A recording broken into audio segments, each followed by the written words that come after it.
ሰሞኑን አንድ ሜንሽን ያደረጋችሁኝ ቪዲዮ ነበር። ይሄ ቪዲዮ ማለት ነው እንግዲህ ይሄ ነገር ምንድን ነው? ስለዚህ ነገር የጤና ባለሙያዎች እንግዲህ ህዝቡን ማስተማር አለባቸው የሚል ነገር አይቻልም።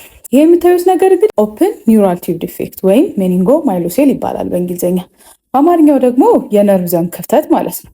ታዲያ እነዚህ ልጆች ላይ እንደዚህ አይነት ክፍተት ሲታይ በተወለዱ በ72 ሰዓታት ውስጥ መዘጋት አለበት። ስታንዳርዱ እንደዛ።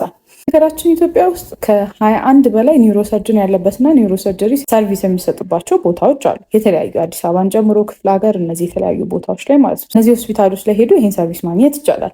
በዋነኝነት እንግዲህ ይህንን ነገር መዝጋት ነው። ካልተዘጋ ምንድን ነው የሚያመጣው መሰላችሁ?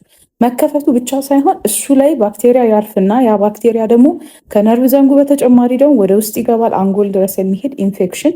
ይህ ደግሞ ለህይወቱ ለአዝግ የሆነ ኢንፌክሽን ሊሆን ይችላል ማለት ነው። ስለዚህ እነዚህ ነገሮች መዘጋት አለባቸው።